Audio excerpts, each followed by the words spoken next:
Você já ouviu falar de um juiz que tenta manipular um caso para ajudar um empresário poderoso?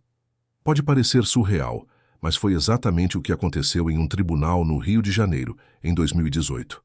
O empresário Eduardo Almeida era dono de uma grande rede de supermercados e estava sendo acusado de fraudar contratos públicos, envolvendo milhões de reais em licitações irregulares. O juiz responsável pelo caso, Carlos Pereira, era conhecido por ser altamente respeitado, mas com o tempo começaram a surgir suspeitas sobre sua imparcialidade. O que começou a levantar dúvidas foi a postura do juiz durante as audiências. Pereira constantemente favorecia a defesa de Eduardo, ignorando falhas claras no processo e evidências que incriminavam o empresário. Além disso, uma série de decisões fora do padrão foram tomadas, sempre com o intuito de atrasar as investigações ou beneficiar a defesa.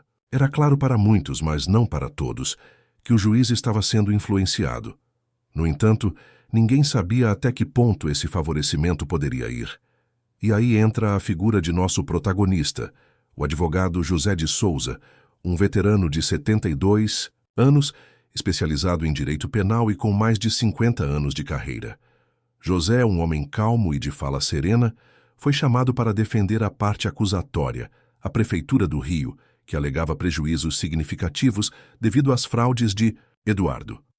Ao observar a condução do juiz, ele logo percebeu que estava enfrentando algo muito mais complicado do que o esperado. O caso parecia ser completamente favorável ao empresário e a tendência era que, ao final, ele fosse inocentado por causa da forma como o tribunal estava sendo manipulado. Mas José, com toda a sua experiência, sabia que havia algo mais ali. Ele estava determinado a não deixar que o sistema fosse corrompido sem lutar. Quando José entrou no tribunal pela primeira vez, ninguém o subestimava, mas também ninguém esperava que ele fosse capaz de enfrentar a maré de corrupção que parecia dominar o caso. Aos 72 anos, José já era um nome conhecido no meio jurídico, mas sua idade avançada fazia com que muitos o vissem como um advogado do passado, algo antiquado. Sua postura tranquila e seus cabelos brancos davam a impressão de que ele estava ali apenas para cumprir mais um procedimento.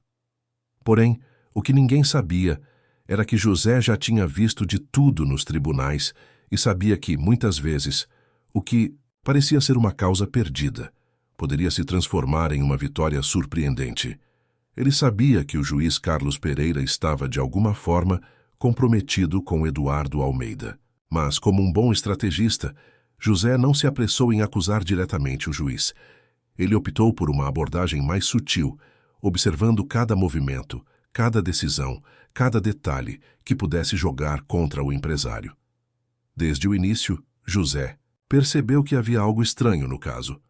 Contratos de licitações que foram entregues com documentos claramente falsificados estavam sendo aceitos sem questionamentos.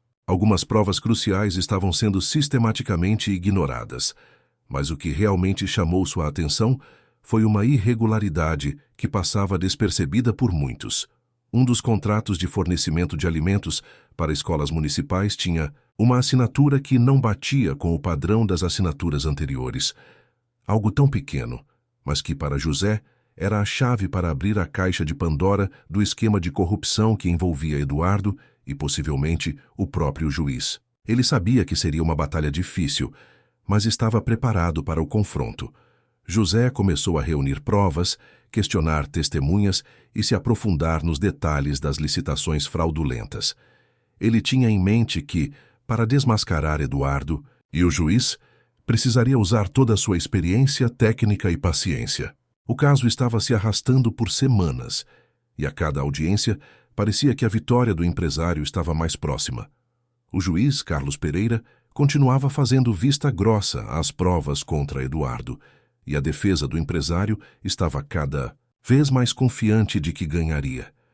O que eles não sabiam era que José estava pouco a pouco desmoronando a base do esquema. Durante uma das sessões de interrogatório, José fez uma descoberta que mudaria tudo. Ele encontrou uma inconsistência nos depoimentos de uma das testemunhas de defesa, um contador que trabalhava para Eduardo. José, com sua experiência, sabia que esse contador tinha feito parte de uma fraude fiscal e estava tentando proteger seu patrão. O contador afirmou que ele não se lembrava de detalhes importantes sobre o processo, mas José, com habilidade, foi capaz de desconstruir sua versão. Ele utilizou documentos fiscais antigos, provas de transações bancárias, e com isso revelou que o contador estava mentindo. A partir daí, a defesa do empresário começou a desmoronar. A cada nova peça de evidência apresentada por José, o juiz Pereira parecia mais desconfortável. O momento mais impactante aconteceu quando José, com calma, trouxe à tona a evidência do contrato falsificado. Ele mostrou a assinatura, que não batia com as anteriores e, mais importante, provou que o documento havia sido alterado depois de assinado. Esse foi o golpe fatal. O juiz, que até então parecia completamente envolvido na proteção do empresário, não tinha como mais ignorar o que estava acontecendo. Eduardo, que confiava em sua compra de favores, viu sua fortuna e seu império desmoronarem no tribunal. O olhar de surpresa de todos na sala foi indescritível. O juiz Carlos Pereira estava encurralado. Ele sabia que agora não poderia mais defender Eduardo Almeida sem comprometer sua própria integridade. Quando José apresentou as últimas provas, o juiz tentou adiar a sentença, mas era tarde demais. As evidências de corrupção estavam tão claras que a defesa de Eduardo se desfez como um castelo de cartas. Em um momento de grande tensão no tribunal, o juiz finalmente reconheceu sua falha. Ele pediu desculpas, algo raro para alguém de sua posição, e anunciou que o caso seria reavaliado sob uma nova perspectiva, sem favorecimento. O empresário Eduardo Almeida foi preso no mesmo dia, e a acusação de fraude nas licitações foi confirmada. Ele, que achava que poderia manipular o sistema com sua fortuna, agora estava sendo processado por crimes que poderiam levar à sua falência. O advogado José de Souza, com sua postura serena e calma, havia desmantelado um esquema que parecia impossível de ser exposto.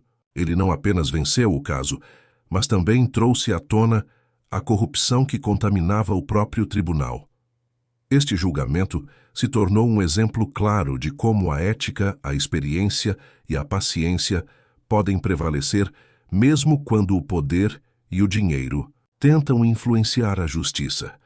Para José, a vitória não era apenas uma questão de vencer no tribunal, mas de garantir que a verdade fosse ouvida. E você, o que pensa sobre esse caso? Já imaginou que uma assinatura falsificada e a paciência de um advogado idoso poderiam desmontar um esquema tão complexo?